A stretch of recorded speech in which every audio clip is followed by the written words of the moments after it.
Chapter 5. Increasing Life. You must get rid of the last vestige of the old idea that there is a deity whose will it is that you should be poor, or whose purposes may be served by keeping you in poverty.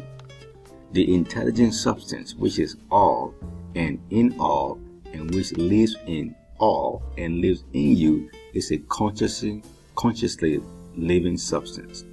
Being a consciously living substance, it must have the nature and inherent desire of every living intelligence for increase of life. Every living thing must continually seek for the enlargement of its life, because life, in the mere act of living, must increase itself. A seed dropped into the ground springs into activity, and in the act of living produces 100 more seeds. Life, by living, multiplies itself. It is forever becoming more. It must do so if it continues to be at all. Intelligence is under the same necessity for continuous increase. Every thought we think makes it necessary for us to think another thought. Consciousness is continually expanding. Every fact we learn leads us to the learning of another fact. Knowledge is continually increasing. Every talent we cultivate brings to the mind a desire to cultivate another talent. We are subject to the urge of life, seeking expression, whichever drives us on to know more, to do more, and to be more. In order to know more, do more, and be more, we must have more. We must have things to use, for we learn and do and become only by using things. We must get rich so that we can live more. The desire for riches is simply the capacity for larger life seeking fulfillment. Every desire is the effort of an unexpressed possibility to come into action. It is power seeking to manifest which causes desire. That which makes you want more money is the same as that which makes the plant grow. It is life, seeking fuller expression. The one living substance must be subject to this inherent law of all life. It is permitted with the desire to live more. That is why it is under the necessity of creating things. The one substance desires to live more in you, hence it wants you to have all the things you can use. It is the desire of God that you should get rich. He wants you to get rich because he can express himself better through you if you have plenty of things to use in giving him expression. He can live more in you if you have unlimited command of the means of life. The universe desires you to have everything you want to have. Nature is friendly to your plans. Everything is naturally for you. Make up your mind that this is true. It is essential, however, that your purpose should harmonize with the purpose that is in all. You must want real life, not mere pleasure of sensual gratification. Life is the performance of function, and the individual really lives only when he performs every function, physical, mental, and spiritual, of which he is capable without excess in any. You do not want to get rich in order to live swinishly for the gratification of animal desires. That is not life, but the performance of every physical function is a part of life, and no one lives completely who denies the impulses of the body a normal and healthy expression. You do not want to get rich solely to enjoy mental pleasures, to gain knowledge, to gratify ambition, to outshine others, to be famous. All these are a legitimate part of life, but the man who lives for the pleasure of the intellect alone will only have a partial life, and he will never be satisfied with his lot. You do not want to get rich solely for the good of others, to lose yourself for the salvation of mankind, to experience the joys of philanthropy and sacrifice. The joys of the soul are only a part of life, and they are no better or nobler than any other part. You want to get rich in order that you may eat, drink, and be merry when it is time to do these things, in order that you may surround yourself with beautiful things, see distant lands, feed your mind, and develop your intellect, in order that you may love men and do kind things, and be able to play a good part in helping the world to find truth. But remember that extreme altruism is no better and no nobler than the extreme selfishness. Both are mistakes. Get rid of the idea that God wants you to sacrifice yourself for others and that you can secure His favor by doing so. God requires nothing of the kind. What He wants is that you should make the most of yourself, for yourself, and for others, and you can help others more by making the most of yourself than any other way. You can make the most of yourself only by getting rich. So, it is right and praiseworthy that you should give your first and best thought to the work of acquiring wealth.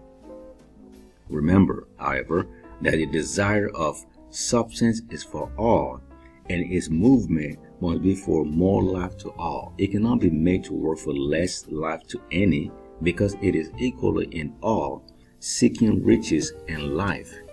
Intelligent substance will make things for you, but it will not take things away from someone else and give them to you. You must get rid of the thought of competition. You are to create, to compete for what is already created. You do not have to take anything away from anyone. You do not have to drive sharp bargains. You do not have to cheat or to take advantage. You do not need to let any man work for you for less than he earns. You do not have to covet the property of others or to look at it with wishful eyes. No man has anything of which you cannot have the like, and that without taking what he has away from him. You are to become a creator, not a competitor. You are going to get what you want, but in such a way that when you get it, every other man will have more than he has now. I am aware that there are men who get a vast amount of money by proceeding in direct opposition to the statements in a paragraph above, and may add a word of explanation here. Men of the plutocratic type who become very rich do so sometimes purely by their extraordinary ability on the plane of competition, and sometimes they unconsciously relate themselves to substance in its great purposes and movement for the general racial upbuilding through industrial evolution. Rockefeller, Carnegie, Morgan, and etc. have been the unconscious agents of the Supreme in the necessary work of systematizing and organizing productive industry, and in the end their work will contribute immensely toward increased life for all. Their day is nearly over.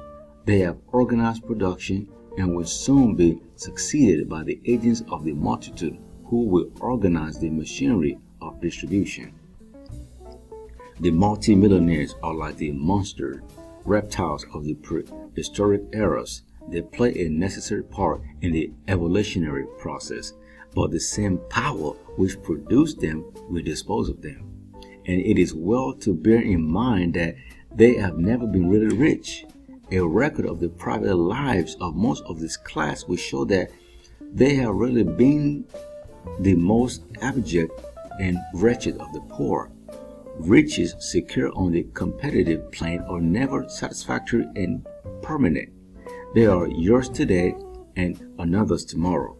Remember, if you are to become rich in a scientific and certain way, you must rise entirely out of the competitive thought. You must never think for a moment that the supply is limited. Just as soon as you begin to think that all the money is being cornered and controlled by bankers and others, and that you must exert yourself to get laws passed to start this process, and so on, in that moment you drop into the competitive mind, and your power to cause creation is gone for the time being. And what is worse, you will probably arrest the creative movements you have already instituted. Now that there are countless millions of dollars worth of gold in the mountains of the earth, not yet brought to light, and now that if there were not, more will be created from thinking substance to supply your needs. Know that the money you need will come, even if it is necessary for 1,000 men to be led to the discovery of new gold mines tomorrow. Never look at the visibly supply. Look always at the limitless riches in formless substance, and know that they are coming to you as fast as you can receive and use them. Nobody, by cornering the visible supply, can prevent you from getting what is yours. So never allow yourself to think for an instant that all the best building spots will be taken before you get ready to build your house. Unless you hurry. Never worry about the trust and combines and get anxious for fear they will soon come to own the whole earth. Never get afraid that you will lose what you want because some other person beats you to it. That cannot possibly happen. You are not seeking anything that is possessed by anybody else. You are causing what you want to be created from formless substance, and the supply is without limits. Stick to the formulated statement. There is a thinking stuff from which all things are made, and which in its original state permeates, penetrates, and fills the interspaces of the universe. A thought in this substance produces the thing that is imaged by the thoughts. Man can form things in his thoughts, and by impressing his thought upon formless substance, can cause the thing he thinks about to be created.